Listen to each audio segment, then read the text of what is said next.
নবীর ইশকে যার দিল ভাই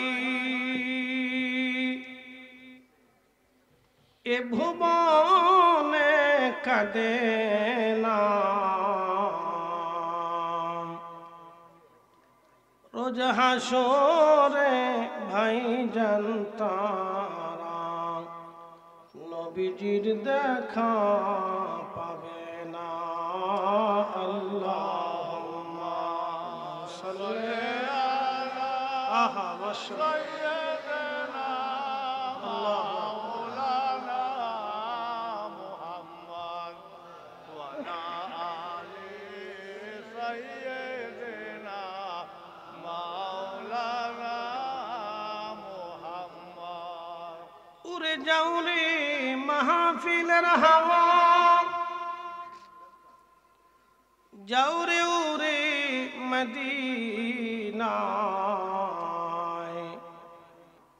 আমাদের দুরুদ পৌঁছে দিও নূর নবীজির পাক রওজায়। আল্লাহুম্মা সাল্লি আলা মাশাআল্লাহ আল্লাহু আকবার।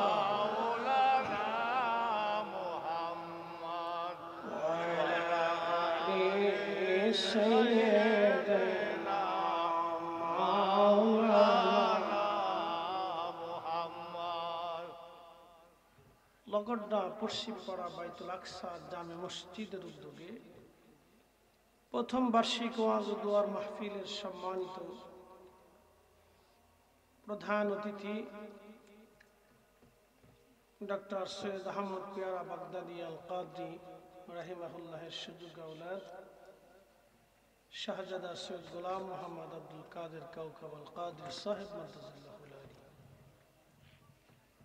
বিশেষ অতিথি জনাব সাইফুল ইসলাম মজুমদার শিপন সাহেব, সম্মানিত সভাপতি এবং সহসভাপতি হাজী মাওলানা মুফতি কাজী আব্দুল মতিন সাহেব মাদ্দাজিল্লাহুল আলী, হাজী আব্দুল খালিক সাহেব সহ বিশিষ্ট মুরব্বী।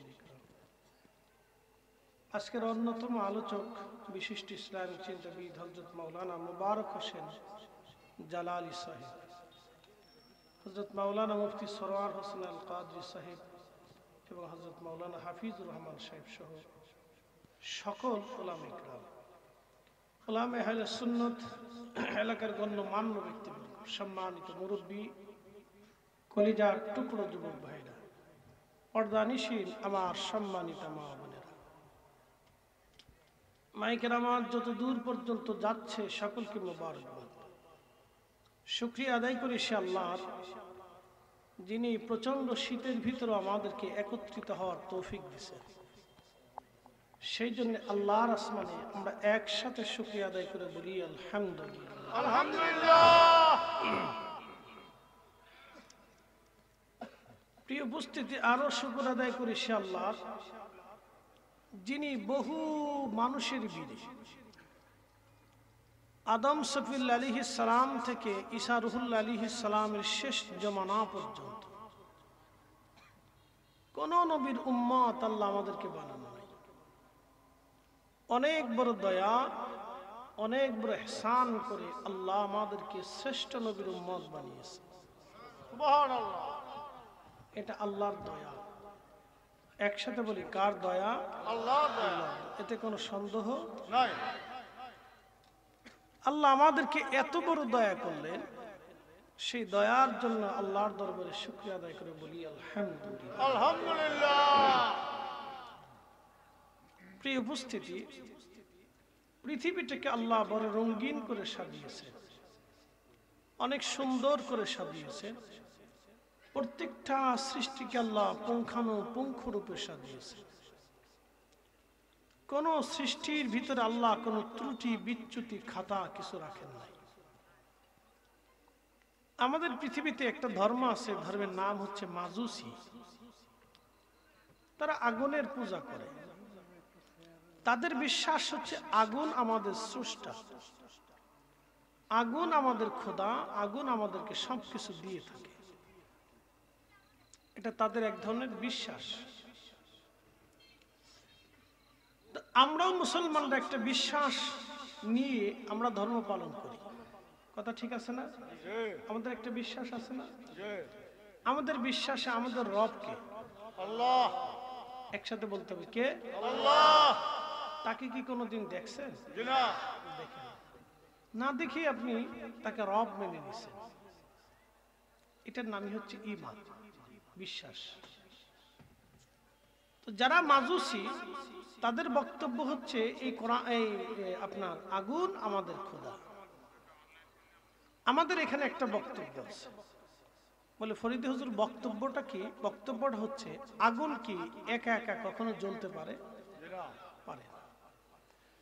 জ্বালানি ব্যতীত আগুন কি কখনো জ্বলে থাকতে পারে? পারে না। আপনি দেখেন এখানে যদি দুইটা পাথরে ঘষা দেন তো আগুন ছুটে আসবে। গ্যাস লাইটে যে আগুন জ্বালানোর পদ্ধতি আছে তার সাথে গ্যাস থাকে। তো আপনি যখন গ্যাস লাইটটি আগুন জ্বালানোর জন্য আপনি চাপ দেন, তখন ওই নিচে যে আপনার পারদ আছে, এই পারদের সাথে এই পাথরের ঘর্ষণ লেগে আগুনের সৃষ্টি হলো, গ্যাস লাইট থেকে আগুন জ্বলে উঠল। আচ্ছা বলেন, ওখানে যদি গ্যাস না থাকে তাহলে কি আগুন জ্বলবে? জ্বলবে না। আপনি পারদ দিয়ে পাথর দিয়ে যতই ঘষা দেন স্ফুলিঙ্গ বের হবে, কিন্তু জ্বলে থাকবে না। তা আগুন জ্বলে থাকার জন্য তার একটা সাহায্যের প্রয়োজন, সেই সাহায্যটা হচ্ছে জ্বালানি। তো জ্বালানি ছাড়া আগুন জ্বলে না। তার অর্থ হচ্ছে আগুন অন্যের উপরে নির্ভর করে। তো যে অন্যের উপরে নির্ভর করে সে কখনো খোদা হতে পারে না। আমাদের দেশে যারা সনাতন ধর্মে বিশ্বাসী আছে তাদের বিশ্বাস হচ্ছে গাভী আমার দেবতা, কেন? সে আমাকে দুধ দেয়, এটা তাদের বিশ্বাস। তারা তাদের ধর্মে বিশ্বাস রাখতেই পারে, আমি কটাক্ষ করব না, তো শুধু বোঝার জন্য। তো কেন গাভী? তাকে দুধ দেওয়ার জন্য তারা ভাবে গাভী আমার দেবতা। এই জন্য তারা গো হত্যাকে, গরু হত্যা করাকে দেখবেন তারা খুব অপছন্দ করে, এবং গরুর মাংস তারা খায় না। তারা ভাবে গাভী আমার মা, আমার দেবতা। তারা সেটাকে মা এবং দেবতা হিসেবে গ্রহণ করে, যার কারণে তারা কখনোই গো হত্যা করে না এবং গো হত্যা করতে দেয় না। আপনি যদি দেখেন ইন্ডিয়াতে কোন প্রদেশে সহসায় আপনি গরু কুরবানি করতে পারবেন না, আপনাকে তারা দেবে না। তাহলে বোঝা গেল ইন্ডিয়াতে মুসলমানরা কি হালতে আছে, আপনি একবার নিজেই বুঝেন। অধিক মুসলমান থাকা সত্ত্বেও সেখানে গরু কুরবানি করার সুযোগ নেই, তারা দিচ্ছে না। গোপনে পালিয়ে দুই একটা হয়তো কোথাও কোথাও বা মুসলিম অধ্যুষিত এলাকায় কোথাও দুই একটা হতে পারে, কিন্তু বেশিরভাগ অঞ্চলগুলিতে গরু জবাই হচ্ছে না। কেন? তারা গরুটাকে মা এবং দেবতা বলে বিশ্বাস করে। এখন আমার প্রশ্ন, আমার দিকে তাকান, গরু আপনি যদি 7 দিন রশি দিয়ে বেঁধে ঘরের মধ্যে রাখেন, পানি দিলেন না, খাবার দিলেন না, দুধ কি পাওয়া যাবে? গরুই তো পাবেন, দুধের হিসাব পরে করে। তাহলে বোঝা গেল এই গরুটা অন্যের মুখাপেক্ষী, কথা ঠিক আছে না? আগুন অন্যের মুখাপেক্ষী। আর আমাদের রব যিনি, তিনি বলছেন আল্লাহুস সামাদ, আমি কারো মুখাপেক্ষী না, সব সৃষ্টি আমি আল্লাহর মুখাপেক্ষী। একসাথে বলবেন আল্লাহু আকবার। এখন প্রশ্ন করতে পারেন যে রবকে তো দেখা যায় না, তো যাকে দেখলাম না তাকে আল্লাহ বলে কিভাবে মানব? আপনার অন্তরে আসতে পারে। এখন নাস্তিকতায় যারা বিশ্বাসী তাদের বক্তব্য হলো ক্ষুধা দেখা যায় না, ক্ষুধা ধরা যায় না, ক্ষুধা ছোঁয়া যায় না, তাহলে সেই ক্ষুধা আমরা কি করে বিশ্বাস করি? এটা নাস্তিকতায় বিশ্বাসী তাদের মতামত। এখন আমি আপনাদেরকে প্রশ্ন করি, আপনার আমার দেহের ভিতরে যে রুহু আছে এটা কি কোনোদিন ধরেছেন? কোনোদিন তাকে দেখেছেন? দেখেন না। অথচ আপনার দেহের ভিতরে তিনি বসবাস করতেছেন, এবং উনি না থাকলে আপনি আর আমি একটা নিথর দেহ, মুর্দা লাশ। আচ্ছা বলেন, আল্লাহর দেনা পানা কি লাশের সাথে না রুহের সাথে? আল্লাহ কি লাশ আমাদের দেহ পাঠাইছেন না রুহু পাঠাইছেন? রুহু পাঠিয়েছেন। আল্লাহ আমাদের দেহ পাঠান নাই, রুহু পাঠিয়েছেন। কোরআন আল্লাহ বলেন, ওয়াবাদা খালকাল ইনসানি মিন তিন, আমি মানুষকে মাটি দিয়ে সৃষ্টির সূচনা করেছি। সৃষ্টির মাটি, মানব সৃষ্টির সূচনা হচ্ছে মাটি থেকে, কিন্তু শুধু মাটি দিয়ে তৈরি না।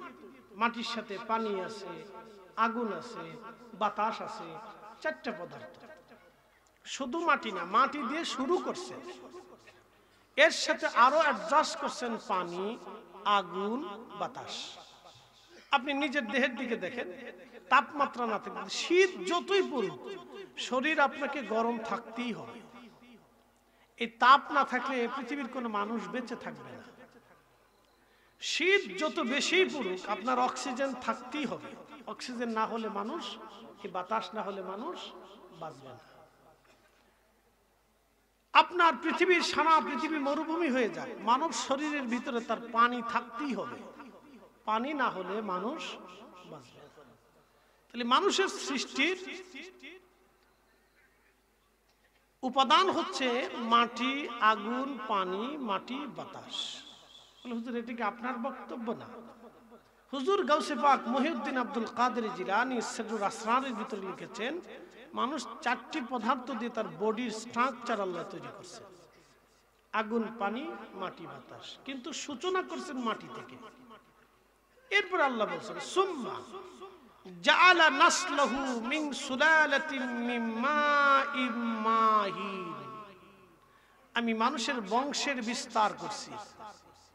ছেলে হইছে, নাতি হইছে, পুতি হইছে, ভাই হইছে, বোন হইছে, ভাতিজা, ভাগ্নি, ভাগ্নে, এই যে আত্মীয় স্বজন একটার পর একটা, একটার পর একটা বংশের বিস্তার আমি করেছি।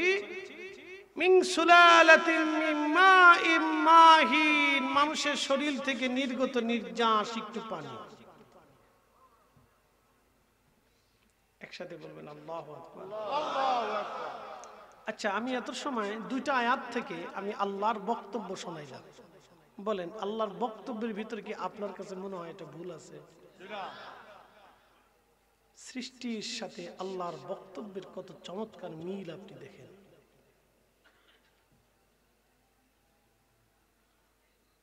এই জন্য পৃথিবীর সমস্ত ধর্ম মানুষের বানানো, একটা ধর্মে আল্লাহর পাঠানো, সেটা হচ্ছে ইসলাম।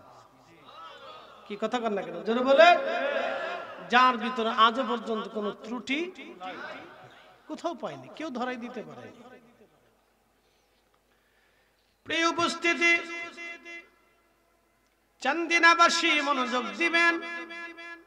মা বোনেরা, বাড়ি থেকে, ঘর থেকে যারা কথা শোনেন, দোকানে বসে যারা শোনেন, মনোযোগ দিয়ে কথাগুলি শুনবেন। আল্লাহ রাব্বুল আলামিন এই কোরআন আল্লাহ জানাইলেন, আমি মানব সৃষ্টি করলাম, মানুষের সৃষ্টি করলাম মাটি থেকে, সূচনা করলাম মাটি থেকে। কিন্তু শুধু মাটি না, মাটির সাথে আরো তিনটা বস্তু আল্লাহ মিশ্রণ করলেন, আগুন, পানি, মাটি, বাতাস, আব, আতশ, খাক, বাদ, চার রঙের মশলা দিয়াম, যে কইরাছে তোর গঠন, চার রঙের মশলা দিয়াম। আগুন, পানি, মাটি, বাতাস,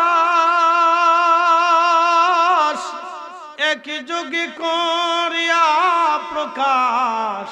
আগুন, পানি, মাটি, বাতাস, একই যোগে করিয়া প্রকাশ। ওরে দেখিলি না তুই কইরা তালাশ, ওরে দেখিলি না তুই কইরা তালাশ, কোন জায়গা সে মহাজন, চার রঙের মশলা দিয়াম, যে কইরাছে তোর গঠন, চার রঙের মশলা দিয়াম।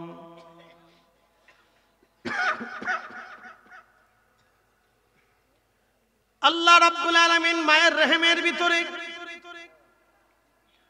আমাদের এই বডি তৈরি করার জন্য বিশেষ পদ্ধতিতে আল্লাহর ইচ্ছা অনুযায়ী পানিটা মায়ের জরায়ের ভিতরে এক নিরাপদ আধারে আল্লাহ রাখলেন। একটা নিরাপদ আধার মায়ের রহমের ভিতরে, একবারে নিরাপদ, একবারে সেফ জোন। সেফ জোনে নিরাপদ আধারে আল্লাহ মায়ের রহমের ভিতরে পানিটাকে আল্লাহ নিলেন। একসাথে বলবেন আল্লাহু আকবার। পানিটাকে নেওয়ার পরে আল্লাহ এই পানিটাকে 40 দিন পর্যন্ত রিফাইন করলেন। বলেন গাইনি ডাক্তারের সূত্র মতে না আল্লাহর সূত্র মতে? এখানে কি কোনো ডাক্তারের হাত আছে?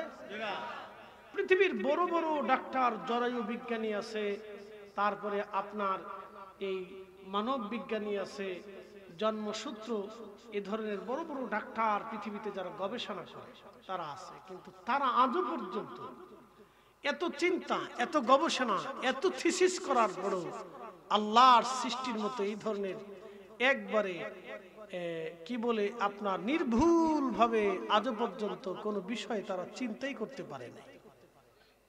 কথা ঠিক আছে না ভাই? দেখেন আল্লাহর সাথে, আল্লাহর রাসূলের সাথে এবং বাস্তবতার সাথে আপনি চমৎকার মিল আপনি দেখেন। 40 দিন পর্যন্ত পানিটাকে আল্লাহ রিফাইন করে। 40 দিন পরে এই পানিটা রক্তপিণ্ড ধারণ করে। এই জন্য আল্লাহ কোরআনের এক আয়াতে বলেন, খালাকাল ইনসানা মিন আলাক, আমি মানুষকে সৃষ্টি করেছি রক্তপিণ্ড থেকে। একসাথে বলা যাবে আল্লাহু আকবার। আচ্ছা, এখন আমি আপনাদেরকে বলি, তাহলে মূলত আমরা কি আসলে কিছু ছিলাম? একসাথে বলেন, আমরা কি আসলে মূলত কিছু ছিলাম? আমরা কি আসলে মূলত আমাদের কিছু আছে? তা আমাদের সবকিছু কার? আপনি এখান থেকে বুঝে যান, আমাদের সবকিছু কার? আমি অস্তিত্বহীন ছিলাম। আল্লাহ কোরআনের এক আয়াতে বলেন, কাইফা তাকফুরুনা বিল্লাহি ওয়া কুনতুম আমওয়াতা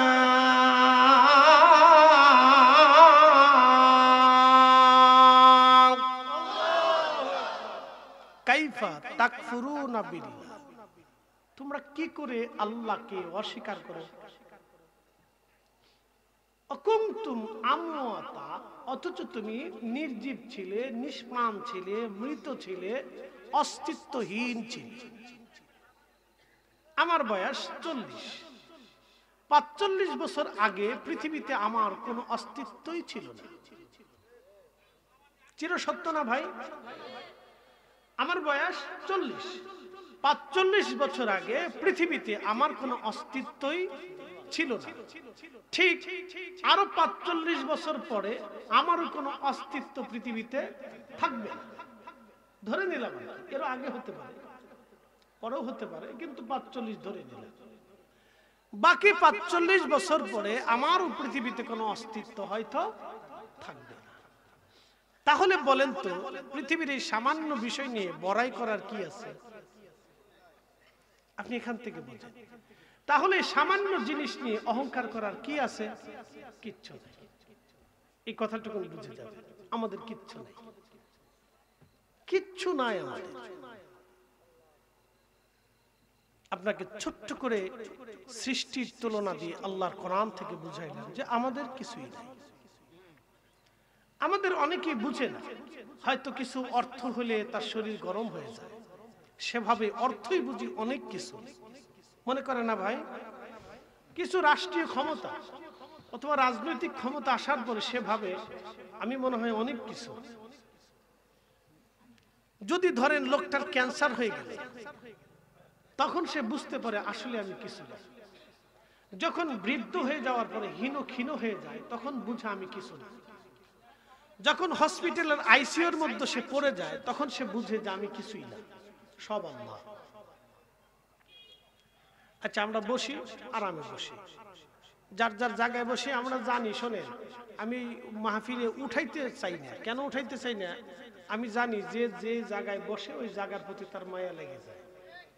এটা পৃথিবীর নিয়ম, বুঝতে পারছেন? এই জন্য দেখবেন কেউ বাড়ি ঘর ছাইড়ে যাইতে চায় না, তার যদি ভালো বাড়িও দেওয়া হয় তারপর সে বাপের ভিটা থেকে যেতে চায় না, না এটা আমার আব্বার ভিটা, ঠিক আছে না ভাই? এটার ভিটার প্রতি তার একটা মায়া লাগে। দেশ, আপনি দেশে থাকেন বা না থাকেন, পৃথিবীর যেখানেই থাকেন, যেই দেশে যেই স্থানে আপনি জন্ম নিয়েছেন ওই স্থানটাকে আপনি ভালোবাসবেন। এটা অটোমেটিক ভাবে আসতে থাকে আল্লাহর পক্ষ থেকে, এটা আপনি না চাইলেও আপনি ভালোবাসবেন। মনে পড়বে এটা আমার দেশ, এটা আমি জন্ম নিয়েছিলাম। সে পৃথিবীর যত সুন্দর জায়গায় থাকুক সে বারবার মনে পড়বে যেটা আমার দেশ, ওখানে আমি জন্ম নিয়েছি। যে যেখানে বসে ওই জায়গার প্রতি তার একটা মায়া হয়, এটা আল্লাহর পক্ষ থেকে, ঠিক আছে? এই জন্য আমি উঠে কষ্ট দিয়ে লাভ নাই, যার যার মতো আগে ফাঁকা জায়গা পুরা করে বসলে ভালো লাগবে। একসাথে যদি বলি না আল্লাহু আকবার। কিছু গুরুত্বপূর্ণ কথা আজকে শুনবো। হ্যাঁ, এদিকে জায়গা আছে, আমার ভাইরা যদি একটু কষ্ট করে হেঁটে হেঁটে চলে আসেন, কারণ শীতকাল তো যে যেখানে বসে ওই জায়গাটা গরম হয়ে গেছে, এখন ওখান থেকে সরলেই ঠান্ডা হবে। তো এই জন্য আমি আর কষ্ট দেব না, যার যার স্থানে এদিকে জায়গা আছে চুপচাপ এসে ইনশাল্লাহ বসে পড়ে একটু দোষে পড়েন আল্লাহুম্মা সাল্লি আলা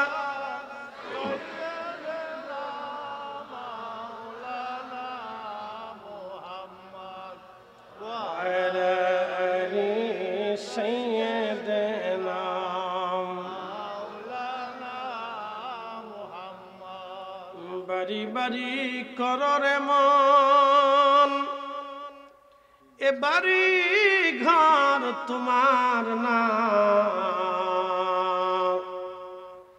যেই বাড়িতে শুইবারে মন, কবর তাহার ঠিকানা। আল্লাহুম্মা সাল্লি আলা মাশাআল্লাহ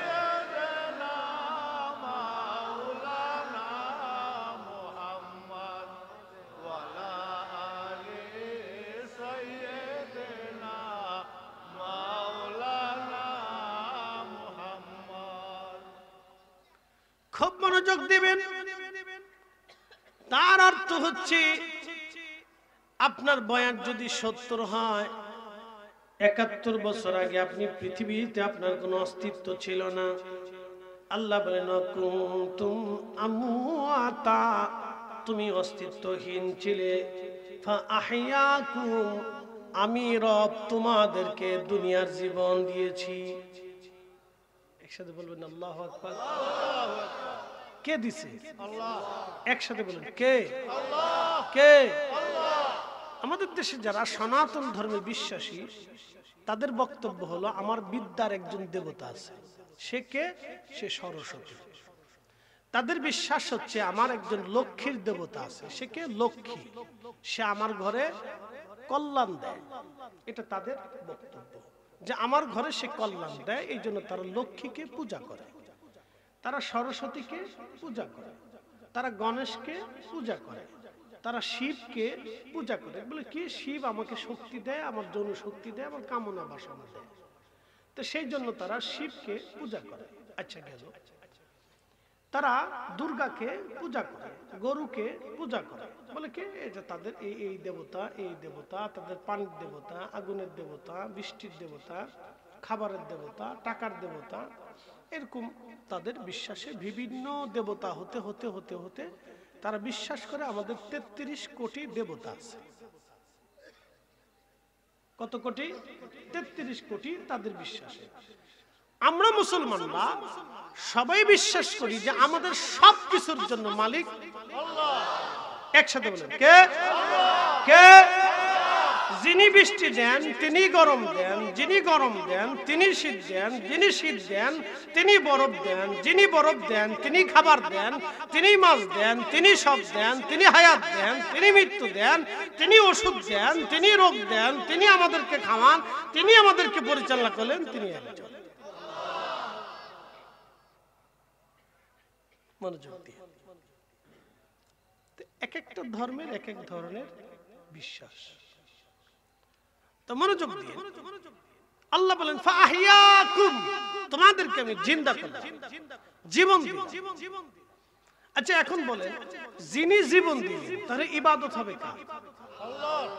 আইনটা মানবো কার? আল্লাহ। আমি আরো বুঝাই। আপনাদের দেশে কুকুর আছে, শিয়ালও আছে। এখন আপনারা এই গ্রামের মানুষ, এই লগড্ডার মানুষ চিন্তা করলেন যে আমরা আর গ্রামে একটা কুত্তাও রাখবো না, আমরা এরপর কুত্তার বদলতে শিয়াল এনে বাড়ি পাহারা দেওয়া। তো সেই জন্য আপনারা কুত্তা তাড়িয়ে দিলেন, জঙ্গল থেকে শিয়াল ধরে এনে ওরে প্রত্যেক দিন সকালে এই 2টা রুটি, একটা ডিম ভাজি, কিছু ভাজি টাজি, এরপরে দুপুরবেলা গরুর গোশত দিয়ে ভাত, রাত্রিবেলা ওরে মুরগা পোলাও টোলাও দিয়ে খাওয়াইলেন, কম্বল মোড়া দিয়ে শোয়াইলেন, ভালো একটা খাট দিলেন, পালঙ্গ দিলেন। বলেন শিয়াল কি থাকবে? ও আপনার মুরগি চুরি করে পালাবে। বলে হুজুর কারণটা কি? বলে কারণ হচ্ছে আল্লাহ ওকে আইন করে দিছে, তুই যতই তোরে মানব জাতি আদর করুক, তুই জঙ্গলেই থাকবি, ওই গর্ত করে পালাবি, মানুষের মুরগি চুরি করে খাবি। একসাথে বলবেন আল্লাহু আকবার।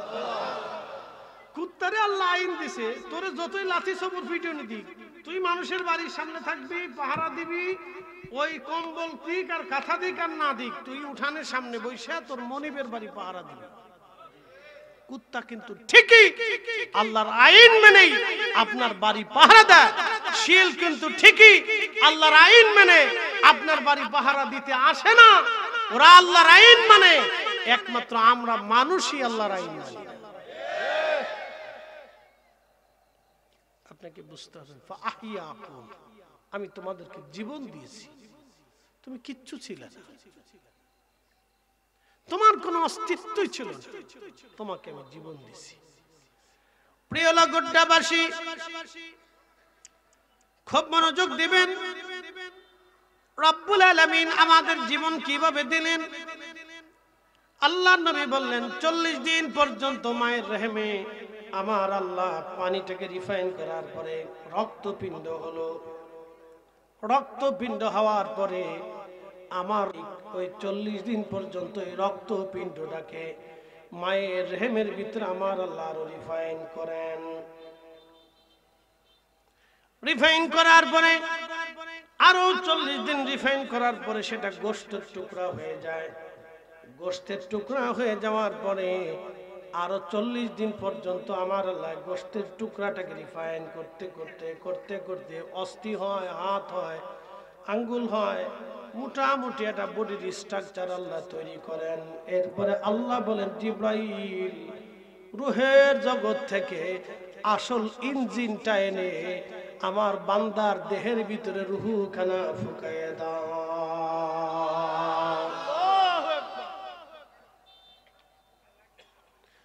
ويسألونك عن الروح قل الروح من أمر ربي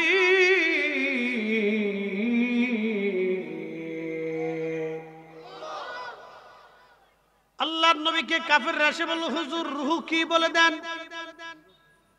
রূহ কি দিয়ে বানানো সেটাও বলে দেন, রূহ কি জাতীয় বস্তু সেটাও আপনি বলে দেন। তখন আল্লাহ রাব্বুল আলামিন কোরআনের আয়াত নাজিল করে বলেন, হুজুর আপনি বলে দেন, রূহ সম্পর্কে মানুষ আপনাকে প্রশ্ন করে, আপনি বলেন, ওয়ায়াসআলুনাকা আনির রূহি কুলির রূহু মিন আমরি রাব্বি।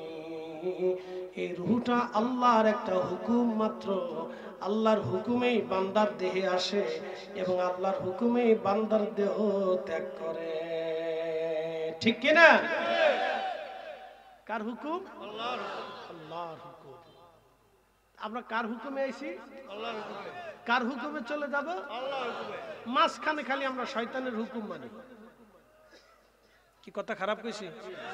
শয়তানেরটাই মানি। নামাজ পড়িস না, শয়তানরে মেনে নিলাম। রোজা রাখিস না, শয়তানরে মানলাম। সুদ খা, শয়তানরে মানলাম। ঘুষ খা, শয়তানরে মানলাম। অন্যের জমি কেটে নে, শয়তানরে মানলাম। শয়তান আপনারা তাগাদা দিচ্ছে, তুই তোর বোনের জমি দিস না। বহু ভাই আছে এ দেশে বোনের জমি দেয় না, নিস ফরে নিস ফরে নিস ফরে নিস ফরে নিস, অথচ আপন রক্তের বোন, একই মায়ের রেহেমের ভিতরে 2 ভাই বোন ছিল, ভাই বোনের জমি দেয় না, অথচ বোন তার উত্তরাধিকার সূত্রে বাবার হক সে নিজে পায়, বোনের জমি ভাই দেয় না। বলে কারণ কি? ভাইয়ের কাছে বোন দুর্বল, ভাই দিবি না, পরে নিস, ভাই দিবি না, পরে নিস, নিতে নিতে নিতে নিতে মৃত্যু হয়ে গেল। আচ্ছা আপনি বলেন তো, যেই ভাই বোনের জমিটা বুঝিয়ে দিল না, সে যতদিন ওই জমির ফসল খাইছে, হালাল খাইছে না হারাম খাইছে? ওই টাকার খাবার আর শুয়োরের গোশতের ভিতরে কোনো তফাৎ নাই। আপনাকে দিন বুঝে যেতে হবে। আসলে ইসলাম আপনাকে বুঝতে হবে। পৃথিবীতে সাহাবায়ে কেরামের এত সুন্দর জুব্বা ছিল না। আমি আপনাদেরকে বলি, সাহাবীদের কিন্তু এত সুন্দর জুব্বা ছিল না, এত সুন্দর পাগড়িও তাদের ছিল না। আমরা যে সুন্দর সুন্দর চাদর গায়ে দিই, এগুলো ছিল না। জায়গায় জায়গায় তালি দেওয়া ছিল, তালি দেওয়া সিরা ছিল। এত সুন্দর মোলায়েম কাপড় ছিল না, মোটা সুতা দিয়ে বানানো সালার চটের মতো পোশাক পরে সাহাবীরা বিশ্ব বিজয় করেছে। কারণ কি জানেন? তারা এক চুল পরিমাণ পৃথিবীতে আমানতের খেয়ানত করত না। আল্লাহর আইনের বাহিরে চুল পরিমাণও যেত না, চুল পরিমাণও না, চুল পরিমাণও না, চুল পরিমাণও না। সাহাবায়ে কেরাম আল্লাহর সিদ্ধান্তের বাহিরে, রাসূলের সুন্নতের বাহিরে চুল পরিমাণও তারা কখনো খেলাপ করেন নাই, জান নাই। যার কারণে সাহাবায়ে কেরামের পোশাক ছিল নরমাল, কিন্তু ঈমান ছিল বড়, উহুদ পাহাড়ের মতো শক্ত। কথা কোন ঠিক না বেঠিক? এই জন্য তারা শ্রেষ্ঠ। তারা কি? কথা বলেন, তারা কি? শ্রেষ্ঠ। তারা হচ্ছে শ্রেষ্ঠ। আমরা বসি একটু জিকির করি, লা ইলাহা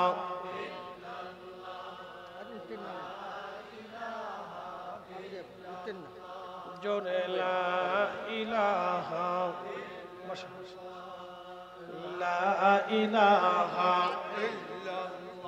লা ইলাহা ইল্লাল্লাহু মুহাম্মাদুর রাসূলুল্লাহ সাল্লাল্লাহু আলাইহি ওয়াসাল্লাম। আচ্ছা আচ্ছা, এখন আগাই যে কমু, সবাই তো গরম হয়ে গেছে জায়গা। পিছনের ভাইরা একটু কাইন্ডলি, এদিকে জায়গা আছে, চলে আসে। পিছনের ভাইরা প্লিজ, এদিকে জায়গা আছে। আচ্ছা, অনেকে আছে কি বলি দাদুজি, ওই অনেকে আছে দাঁড়ায় ওয়াজ শুনতে পছন্দ হয়। এরা দাঁড়ায় শোনে, এটার মজা লাগে, তার কাছে আরাম লাগে, যে দাঁড়ায় মজা লাগে, দাঁড়ায় শুনতে। শুনুক, আমার কথা দাঁড়ায় শুনুক, বয়ে শুনুক, শুয়ে শুনুক, যেমনি শুনুক, শুনুক।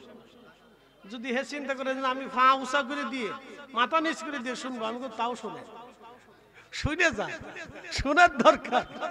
কি কথা ঠিক আছে না? আচ্ছা বলেন তো, আজকে মাহফিল যদি এখানে না হইতো, তাহলে এই কথাগুলি আপনারা কি শুনতে পারতেন? তাহলে মাহফিল হওয়ার দরকার। এই জন্য আল্লাহ রাসূল বলেছেন, আদ-দীনুন নসিহা, দিন নসিহতের উপর নির্ভর করে। যত বেশি নসিহত হবে, দিন তত শক্ত হবে, মুসলমান তত বুঝতে পারবে। বলেন না সুবহানাল্লাহ। আচ্ছা, সাহাবীদের আরেকটু বুঝাই। কোন সাহাবী বিচারের বেলায় কি স্বজনপ্রীতি করছে? আপনাদের কি মনে হয়? নিজের ছেলে যদি অন্যায় করছে, তারপর ছেড়ে দিছে? আপনার ছেলে যদি কোনো নারী ধর্ষণ করে, আপনি নিজেই তাকে বাঁচানোর জন্য জেলখানায় যাবেন, আদালতে যাবেন, উকিল ধরবেন, চেয়ারম্যান ধরবেন, মেম্বার ধরবেন। কেন লজ্জা করে না? আপনি কেন তাকে বাঁচাইতে যাবেন? ছেলে হোক, হোক আপনার সন্তান, হোক আপনার কলিজার টুকরা সন্তান, আল্লাহর আইনে সে সমান। আপনি তাকে কেন বাঁচাইতে যাবেন? সে অন্যায় করেছে, তাকে শাস্তি পেতে হবে। এরকম মুসলমান কয়জন আছে দেশে? হিসাব করেন, আপনি হিসাব করেন। কিন্তু সুন্দর টুপি মাথায় দিয়ে নামাজের প্রথম কাতারে দাঁড়াইছে, এ সুদে নামাজি, ঘুষে নামাজি বহু আছে। তাহলে হিসাব করেন তো মুসলমান কয়জন আছে? প্রিয় উপস্থিতি, খুব মনোযোগ দিবেন। তাহলে আমরা কয়জন আছি এরকম নিজের সন্তানটাকে আল্লাহর বিধানের উপর ছেড়ে দিয়ে আপনি শাস্তি দিবেন, আপনি নিজে শাস্তি দিবেন? কয়জন আমরা আছি আপনি একটু চিন্তা করেন। আচ্ছা, আমি তাবলীগ নিয়ে সমালোচনার দরকার নেই আমার, সেটা তাদের নিজস্ব বিষয়। যে মানুষগুলি আজকে তাবলীগ জামাতের ইজতেমা মাঠে মারা গেল, এই মৃত্যুর দায়ভারটা কে নিবে? আমার সমালোচনার দরকার নেই। তারা মন্দ ভালো ওঠো আমার বলার দরকার নেই। তারা ভালো কাজ করুক, আমরা দোয়া করি। কথা ঠিক আছে না ভাই? তারা ভালো কাজ করুক, আমরা দোয়া করি। কিন্তু যে মানুষগুলি আজকে মারা গেল এর ভিতরে বৃদ্ধ মানুষও আছে, তাহলে এই মানুষটার দায়ভারটা কে নিবে? যে সে মারা গেল, সে মরে গেল, এই দায়ভারটা কে নিবে? কার ঘাড়ের উপর বর্তাবে? বলুন, কে ফয়সালা করবে? এক মিনিট, ওগুলো আমাদের ফাংশন না। শহীদ হোক না জান্নাতে চলে যাক আমার বিষয় না। আমি বলছি তারা ভালো কাজ করুক, আমরা দোয়া করি। কথা ঠিক আছে না ভাই?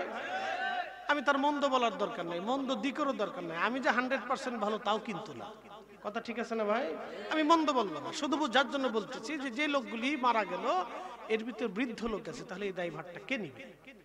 আল্লাহ কোরআনে বললেন, মান কতালা নাফসান বিগাইরি নাফসিন আও ফাসাদিন ফিল আরদি ফাকান্নামা কাতালান নাস জামিআ। তুমি একজন নিরপরাধ মানুষকে মারছো। কি নিরপরাধ? জোরে বলেন কি? সে ফাসাদ করে নাই, সে ফাসাদ করে নাই, তাকে হত্যা করার মতো কোনো কাজ সংগঠিত সে করে নাই, সে নিরপরাধ, তুমি তাকে মেরে ফেলছো। আল্লাহর কোরআন বলতেছে তুমি তাকে মারো নাই, বরং তুমি তাম পৃথিবীর মানুষকে মেরে ফেলে দিয়েছো। আপনি দেখেন তো, আল্লাহ কোরআন থেকে বুঝে যাবেন। আমি আপনাদের বিবেকের উপর ফয়সালা দেব, হক বেহক আপনারা বুঝে নেবেন। একজন নিরপরাধ মানুষ, তাকে দিয়ে পৃথিবীতে ফাসাদ হয় না, সে অন্য কাউকে হত্যা করে না, সে অন্য কাউকে হত্যা করে না, বরং সে নিরপরাধ, তুমি তাকে মেরে ফেলে দিয়েছো, তুমি তাকে মারো নাই। তামাম ফাকান্নামা কাতালান নাস জামিআ। কোরআন বলতেছে পৃথিবীর সব মানুষকে তুমি হত্যা করছো, পৃথিবীর সব মানুষ মেরে ফেলে দিলে যেই গুনাহ, তুমি একজন নিরপরাধ মানুষকে মেরে ফেলে দিলে সেই গুনাহ। তাহলে আজকে যে মানুষগুলি মরে গেল, তাহলে এই দায়ভারটা কে নিবে? প্রিয় উপস্থিতি, শোনেন, আল্লাহ রাসূলের জীবনে বহু যুদ্ধ হয়েছে, অনেক যুদ্ধ আল্লাহর নবী করেছেন। সংঘাত, মারামারি, যুদ্ধ রাসূল এড়ানোর বহু চেষ্টা করতেন। যখন নিরুপায় হতেন তখন আল্লাহর নবী যুদ্ধ করতেন। মক্কাতে রাসূল চলে গেলেন, হুদাইবিয়ার সন্ধি, নবী ইচ্ছা করলে তখনই যুদ্ধ করতে পারতেন, কিন্তু আল্লাহর নবী সন্ধি করলেন। সন্ধিটা মুসলমানদের সিদ্ধান্তের বাহিরে গেল, মানে মুসলমানদের স্বার্থের বাহিরে চলে গেল। হযরত ওমর বলেন, ইয়া রাসূলুল্লাহ কেমন হলো? নবী বলেন, চুপ থাকো, আল্লাহর ফয়সালাই চূড়ান্ত, এই মক্কা আমাদের বিজয় হবে। একসাথে বলা যাবে না মারহাবা? ওই সময় রাসূল যুদ্ধ এড়িয়ে গেলেন, আর আমরা সামান্য বিষয় নিয়ে মারামারি, কাটাকাটি, পিটিপিটি করি। আজ পর্যন্ত দেখছেন সারসিনার সাথে ফুরফুরার মারামারি হয়েছে, ফুরফুরার সাথে জৈনপুরের মারামারি হয়েছে, জৈনপুরীদের সাথে এই মসলকে আলা হযরতের পিটিপিটি মারামারি হয়েছে না? এগুলি নাই। আমাদের কোন দরবারের সাথে কোন দরবারের আজও পর্যন্ত মারামারি হয় নাই। এলাকা ভিত্তিক দু একটা বিশৃঙ্খলা হতে পারে। প্রিয় উপস্থিতি, হাজিরিন খুব মনোযোগ দিবেন। অন্যায় তো অন্যায়, কোরআন আল্লাহ বলেন, ইন্নাল্লাহা ইয়া'মুরু বিল আদলি ওয়াল ইহসানি ওয়া ইতাইযিল কুরবা ওয়া ইয়ানহা আনিল ফাহশাই ওয়াল মুনকার। আমি রব তোমাদেরকে নির্দেশ দিচ্ছি, আমি তোমাদেরকে নির্দেশ দিলাম, হে আমার বান্দারা, তোমরা পৃথিবীর মধ্যে ন্যায় করবা, অন্যায় করবা না, ন্যায় করবা, অন্যায় করবা না। আপনার সন্তান যদি অন্যায় করে, তারপর আপনি সন্তানের পক্ষ নিতে পারবেন না, আপনাকে আল্লাহর আইনের পক্ষ নিতে হবে। কথা কন না কেন? আপনার সন্তান যদি অন্যায় করে, আপনি সন্তানের পক্ষ নিতে পারবেন না, আল্লাহর আইনের বাইরে, আল্লাহর আইনের পক্ষে আপনাকে থাকতে হবে। হযরত ওমর নিজের সন্তানকে নিজে পিটিয়ে মেরেছেন, কারণ সন্তান অপরাধ করেছিল, নিজের সন্তানকে পর্যন্ত বিচারে তিনি ছেড়ে দেন নাই। একসাথে বলবেন আল্লাহু আকবার। এইজন্য পৃথিবীতে যারা ন্যায় বিচার করে, তারা হযরত ওমরের সাথে তাদের হাসর নাসর হয়ে যাবে।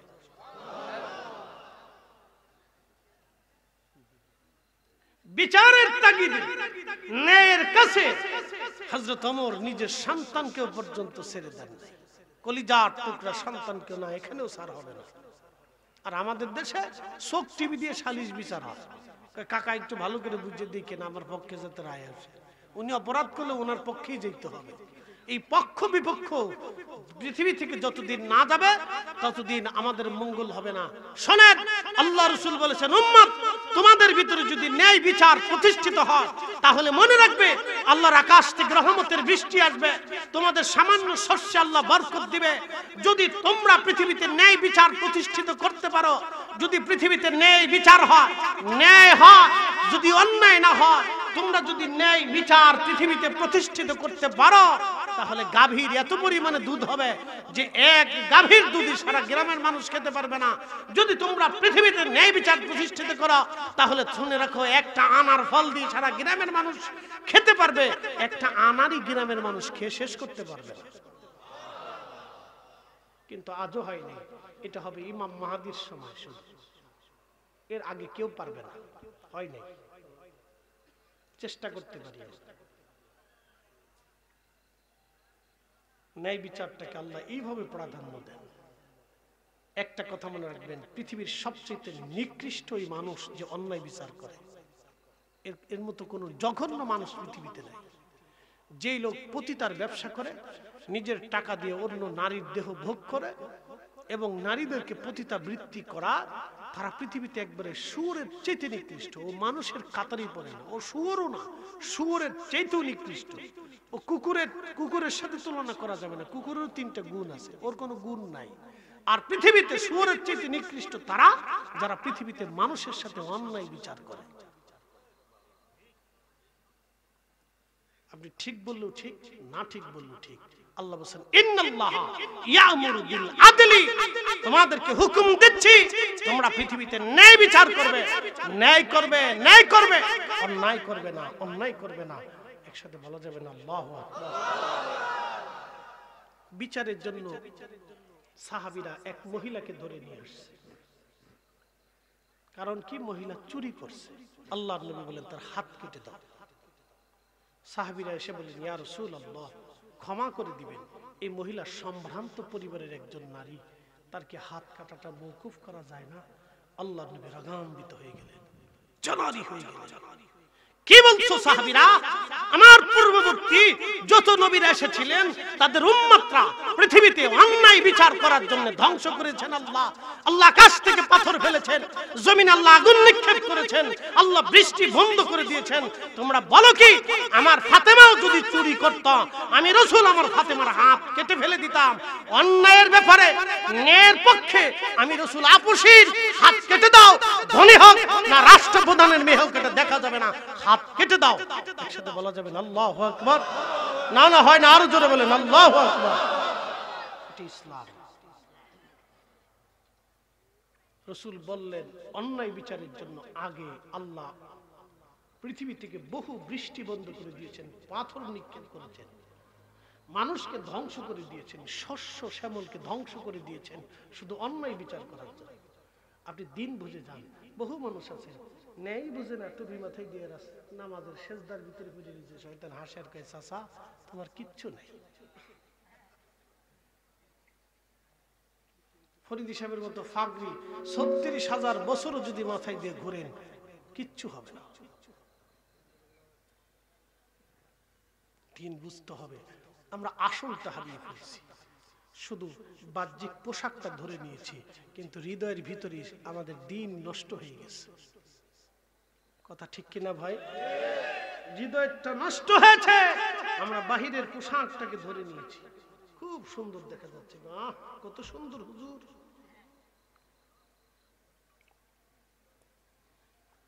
প্রিয় ভাই আমার, খুব মনোযোগ দিবেন। হাজিরিন, কুরআন আল্লাহ রাব্বুল আলামিন তার রাসূল বলেন, আমার বান্দারা, নবী বলেন আমার উম্মতেরা, 120 দিনের মাথায় আল্লাহ রূহ নামক ইঞ্জিনটা এনে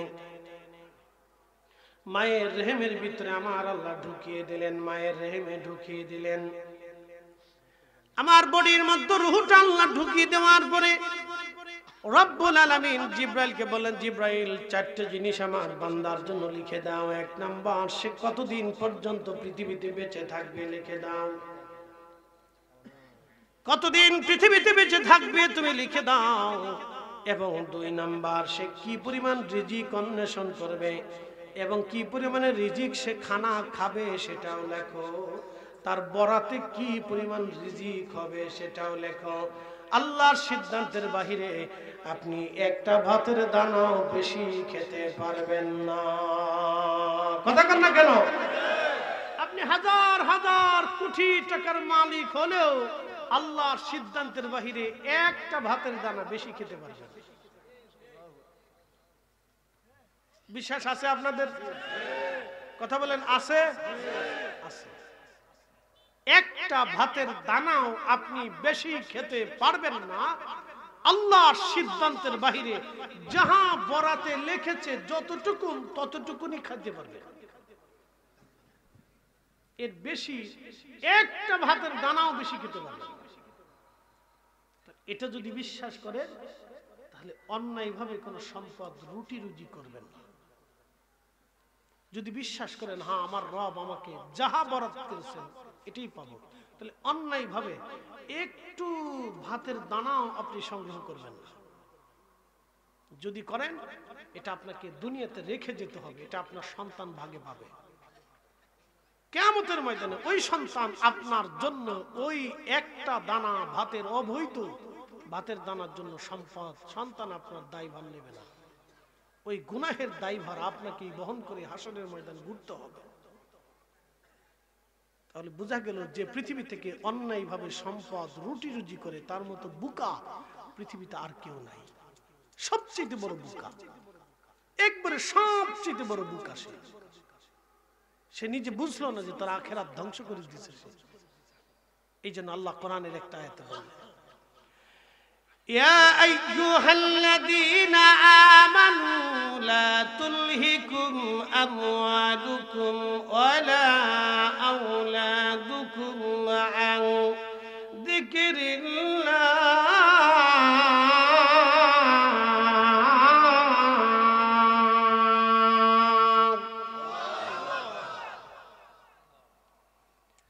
আল্লাহ কোরআনে বলে দিলেন, হে আমার ঈমানদার বান্দারা,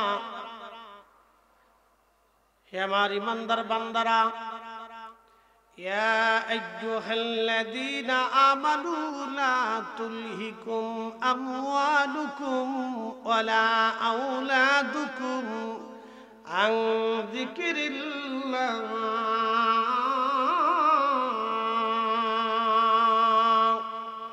হে ঈমানদার বান্দারা, তুমি সম্পদ আর সন্তানের মোহে পড়ে আমি আল্লাহর জিকির থেকে নিজেকে গাফেল বানাইও না। যদি সন্তান এবং সম্পদের মোহে পড়ে আমি আল্লাহর জিকির থেকে নিজেকে গাফেল বানাও, ওয়া ইয়াফআল যালিকা ফাউলাইকা হুমুল খাসিরুন।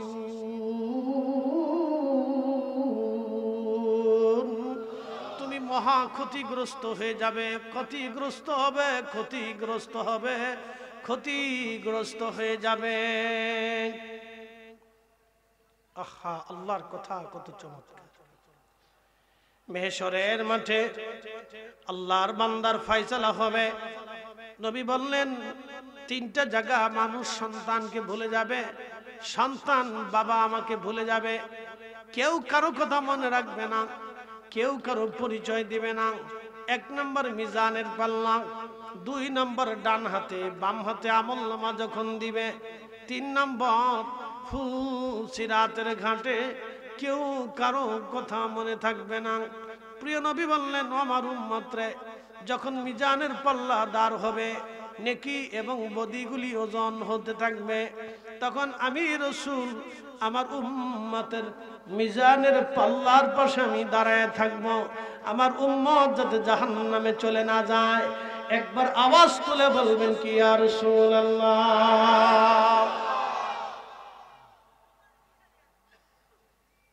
হাজিরিন, আল্লাহর নবী ভালো বললেন, উম্মত রে মিজানের পাল্লায় ডান হাত বাম হাতে আমল, মিজানের পাল্লায় কার ওজন বেশি হবে কম হবে?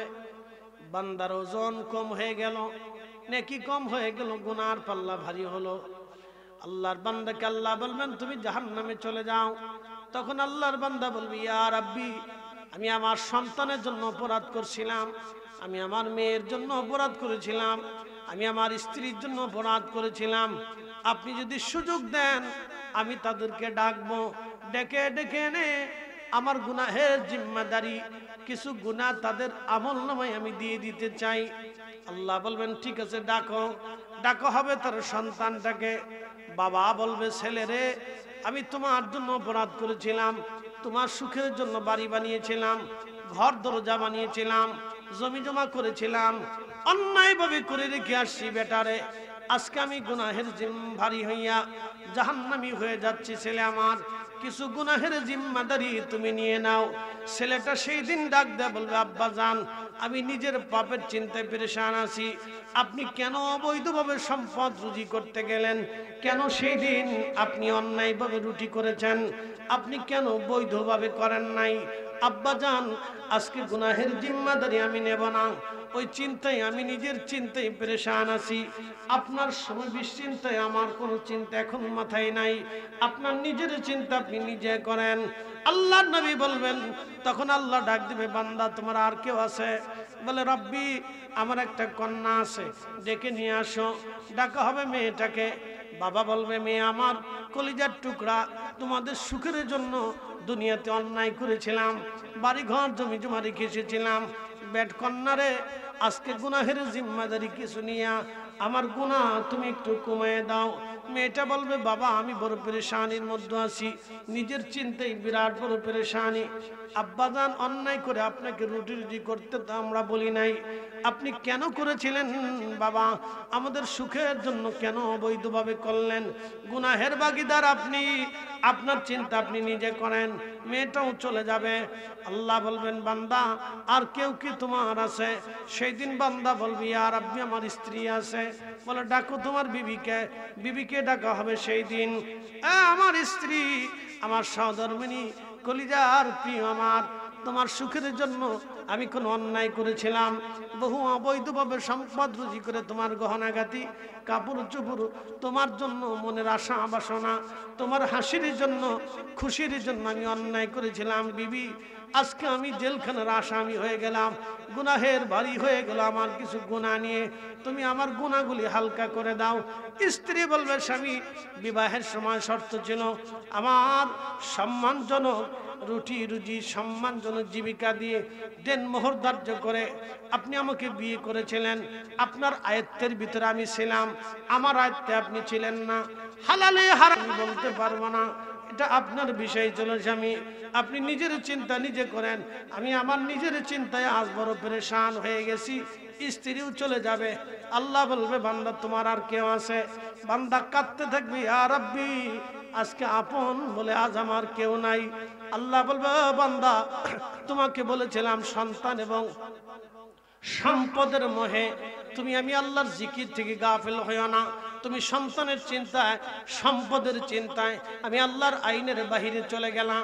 এ বান্দা, আমার স্মরণ, আমার জিকির থেকে, আমার সিদ্ধান্তের বাহিরে তুমি চলে গিয়েছিলা। অতএব আজকে তোমার জন্য যেটা বরাদ্দ হয়েছে তুমি তোমার শাস্তি আস্বাদন করতে থাকো। কারণ আমি আল্লাহ বড় ন্যায় বিচারক, আমি আল্লাহর ন্যায়ের বিরুদ্ধে যাওয়া হবে না। লা তাবদীলা কালিমাতিল্লাহ, আমি আল্লাহর কথার কোনো পরিবর্তন হবে না। ইন্নাকা লা তুখলিফুল মিআদ, আমি আল্লাহর কোনো ওয়াদার খেলাফ হবে না। অতএব তুমি তোমার জাহান্নামের স্বাদ আস্বাদন করো। শেষ শেষ।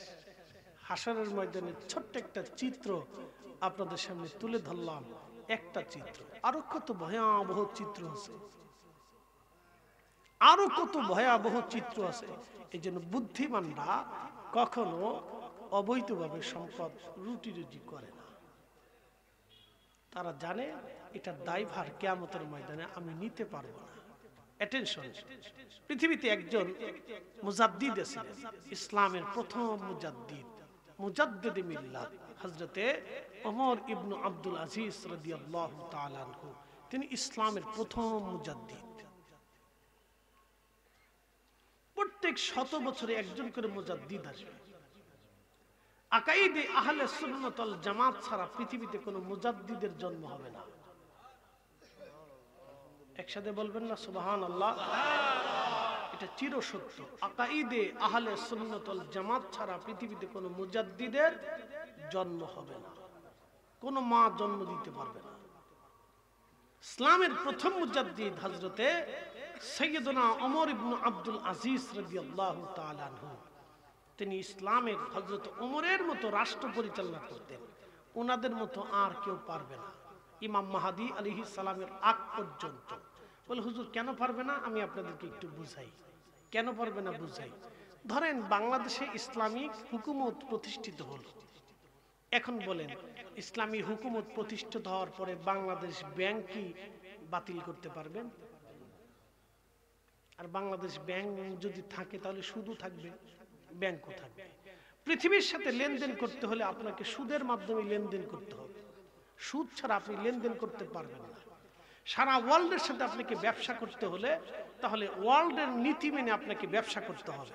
অতএব সুদের ভিত্তিতে আপনাকে ব্যবসা করতে হবে, এর বাহিরে আপনি ব্যবসা করতে পারবেন না। তার মানে বোঝা গেল 100% অসম্ভব। কিছুটা হলে করতে পারবেন কিন্তু 100% না। 100% করেছিলেন হযরত ওমর, হযরত আবু বকর, হযরত উসমান, হযরত আলী, হযরত ইমাম হাসান, হযরত ওমর ইবনে আব্দুল আজিজ। একবার 100% করেছিলেন।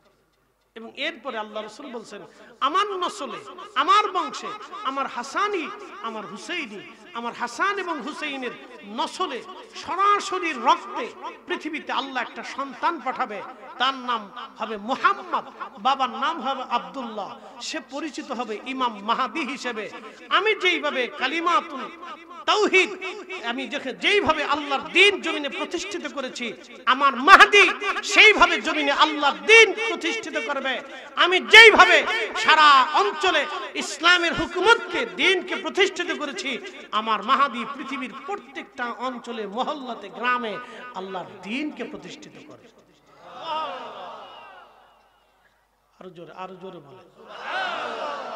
সে পৃথিবীতে এমন ভাবে ন্যায় বিচার প্রতিষ্ঠিত করবে। এরপরে রাসূল বললেন এমন ভাবে সে ন্যায় বিচার প্রতিষ্ঠিত করবে যে এমন ভাবে ন্যায় বিচার সারা পৃথিবীতে চলবে। আল্লাহ এত পরিমাণে ওই সময় বরকত দেবে যে একটা আনার একটা গ্রামের মানুষ খেয়ে শেষ করতে পারবে না, একটা গাভীর দুধ একটা কওমের মানুষ খেয়ে শেষ করতে পারবে না। এত পরিমাণে আল্লাহ বরকত দিবে শুধু ন্যায় বিচারের জন্য।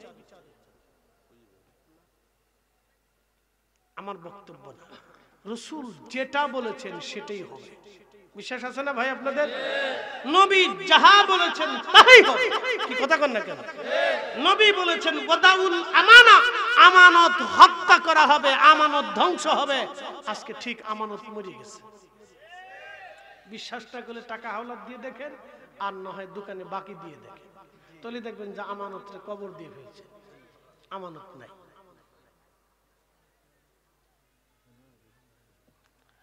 আমানত রহমতুল্লাহ আলাইহি ও চলে গেছে আল্লাহর কাছে, নাই।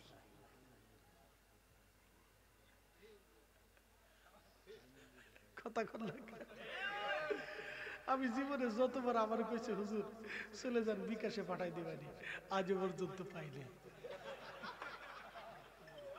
আমি নিজের আশা করি। অনেকে আমাকে হাসতে হাসতে বলছে হুজুর আমাকে বিশ্বাস করেন, কালকে টাকা অবশ্যই পাঠিয়ে দেব।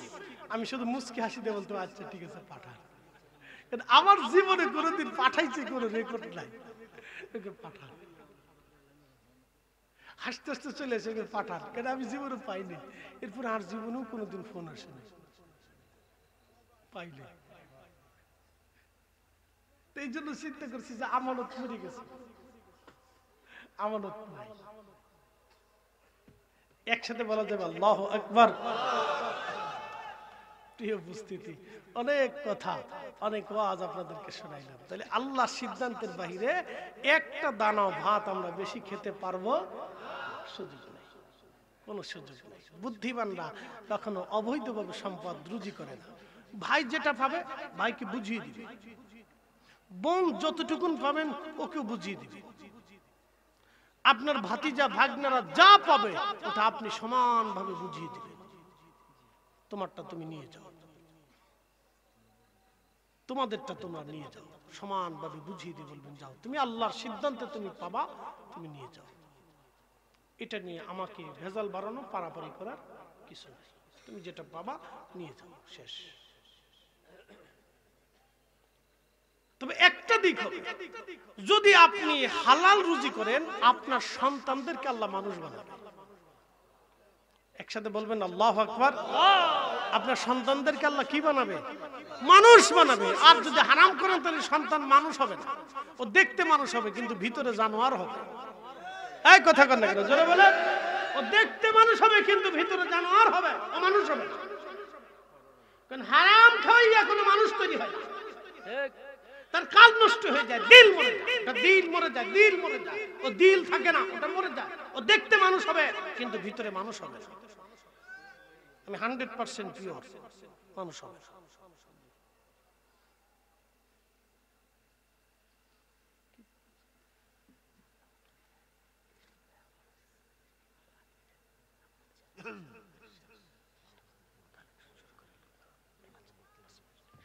আমরা একসাথে বলি না মারহাবা।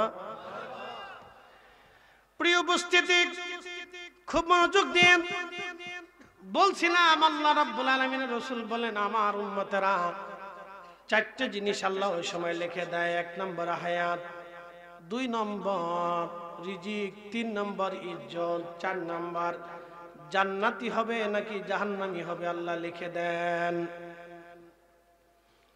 কতদিন পর্যন্ত আপনি বেঁচে থাকবেন ওই সময় আল্লাহ নির্ধারিত করে দেন। এই জন্য আল্লাহ বলে দিলেন ওমা তাদরি নাফসুম বিআইয়ি আরদিন তামুত।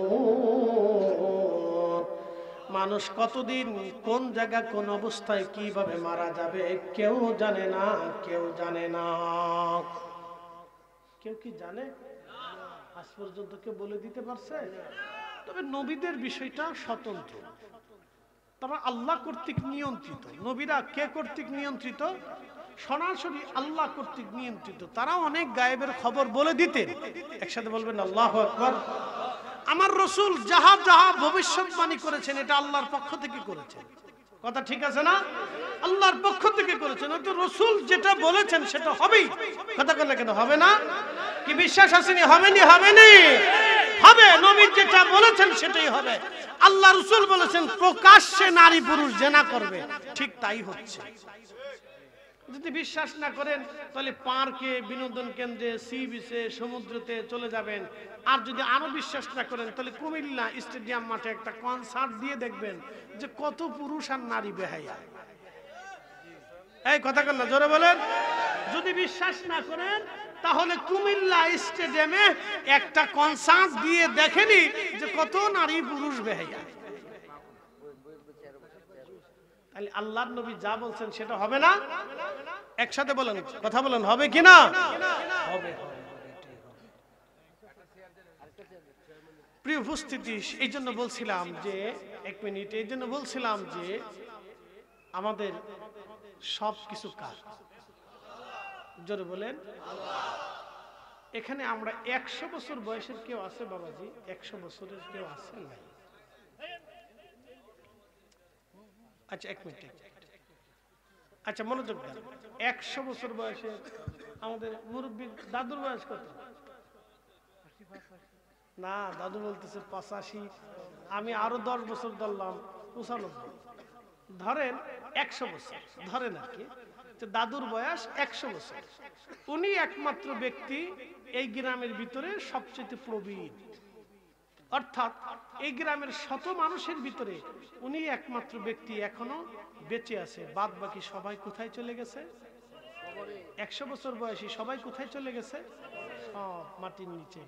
বাকি 100 বছর পরে আমরা এখানে যারা আসি, বলেন আমরা কোথায় যাব? তাহলে সামান্য জীবনে এটা নিয়ে পারাপারি, মারামারি, কারাকারি, লাথালাতি, গুতাগুতি, কিলিকিলি, এটা করে লাভ কি? কোনো লাভ নাই, কোনো লাভ নাই। প্রিয় উপস্থিতি, এই জন্য আল্লাহ কোরআন একটা আমাদেরকে ফয়সালা দিচ্ছে। আচ্ছা বলেন তো, একটা আম গাছ থেকে 50 বছর আমকে দেয়, কোনো কি ভুল আছে? একটা মাছের ডিম থেকে হাজার হাজার মাছ কে দেয়? আপনাদের এই গোমতী নদী, পদ্মা নদী, যমুনা, ব্রহ্মপুত্র, এই যত নদী আছে সব নদীতে লক্ষ লক্ষ বছর ধরে, হাজার হাজার বছর ধরে এই মাছ আল্লাহ দিল। কোনো সরকার খাবার দেয় না, ওষুধ দেয় না, কিচ্ছু দেয় না। এত হাজার হাজার বছর ধরে মাছ আল্লাহ দিচ্ছে। Crore crore crore crore trillion billion ton মন মাছ মেরে মেরে মানুষ এত হাজার হাজার বছর ধরে খাইলো, আজও পর্যন্ত মাছ শেষ হলো না। যে আল্লাহ এত বছর ধরে পদ্মাতে মাছ দিয়ে থাকেন, সমুদ্রে কোটি কোটি মন মাছ দিয়ে থাকেন, সে আল্লাহর পথে 1 টাকা দান করলে আল্লাহ কি 70 গুণ বাড়ায় না? একই নাছে এই বেলায় গেলে সিরা টাকা, মসজিদের যত পয়সা টাকা, সিরা টাকা, অচল টাকা মসজিদের বাক্সে দিয়ে চলে আসে। হেতা মনে করি বিরাট নেকি পাইছি। শয়তান হাসে আর কয় দিয়ে আমার সেই দোষীটা, শয়তান হাসে আর কয় দিয়ে আমার সেই বড় চিটা না। সিরা টাকা পয়সা টাকা। একদিন আমার মুতল্লি বলতেছে, হুজুর একটু বলে দিয়ে যে পয়সা টাকা সিরা টাকা এগুলি অচল টাকা না দেয়। এই তো মসজিদের বাক্সে দিয়ে আসে। আল্লাহর সাথে চালাকি করবেন না।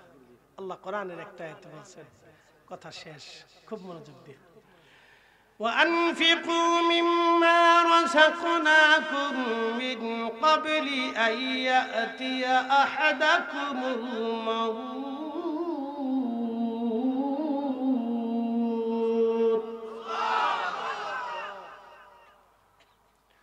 রব্বুল আলামিন কোরআনুল কারীমে বললেন, হে আমার বান্দারা,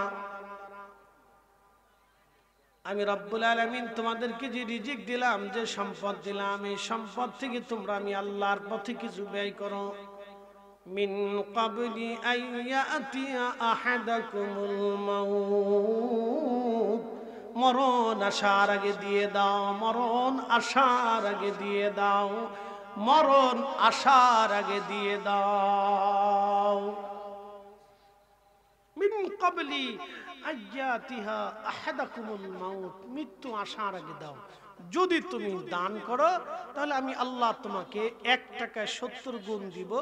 যদি তুমি দান করো, অ্যাক্সিডেন্ট, দুর্ঘটনা, বালা, অপমৃত্যু, এগুলি থেকে আমি আল্লাহ তোমাকে নিরাপত্তা দিব। যদি দান করো তোমার রিজিককে আমি আল্লাহ বাড়িয়ে দিব। আর যদি দান না করো তাও তুমি শুনে রাখো, কিয়ামতের ময়দানে মানুষেরা গোশত কামড়ায় কামড়ায় টেনে টেনে ছিঁড়ে ফেলবে আর বলবে, ফায়াকুলা রাব্বি লাউলা আখারতানি ইলা আজালিন করিব, আল্লাহ আমাদেরকে আবার পৃথিবীতে পাঠান, আবার পৃথিবীতে পাঠান, ফাআসসাদাকা, আমি বেশি বেশি করে এই হস্ত দিয়ে দান করব, সদকা করব, তোমার পথে ব্যয় করতে থাকব, খরচা করতে থাকব। ওয়া আকুম মিনাস সলিহিন, আর সলিহিনদের অন্তর্ভুক্ত হয়ে যাব, অন্তর্ভুক্ত হব। আল্লাহ বলে দিলেন, ওয়ালা ইউআখিরাল্লাহু নাফসান ইযা জাআ আজালুহা,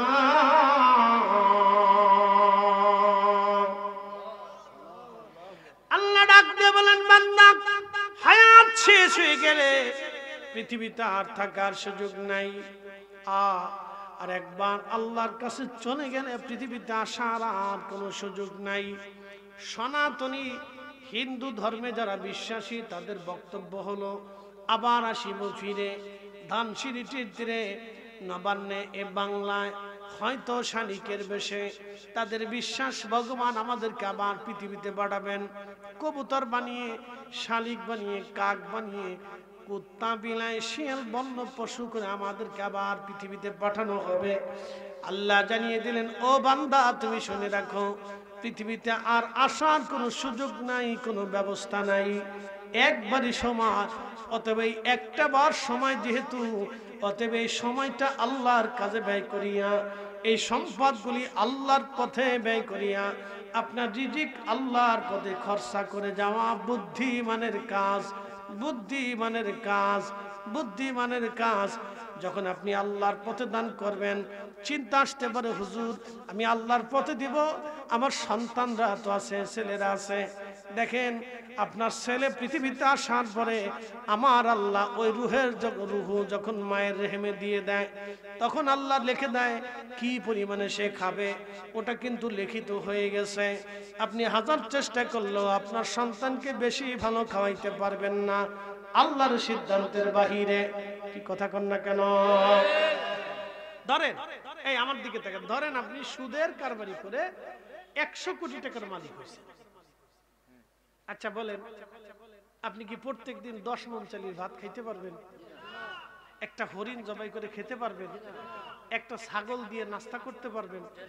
তাহলে 100 কোটি টাকার মালিক হয়ে সুদের কারবারি করে কি হইল? আপনি একটার উপরে 60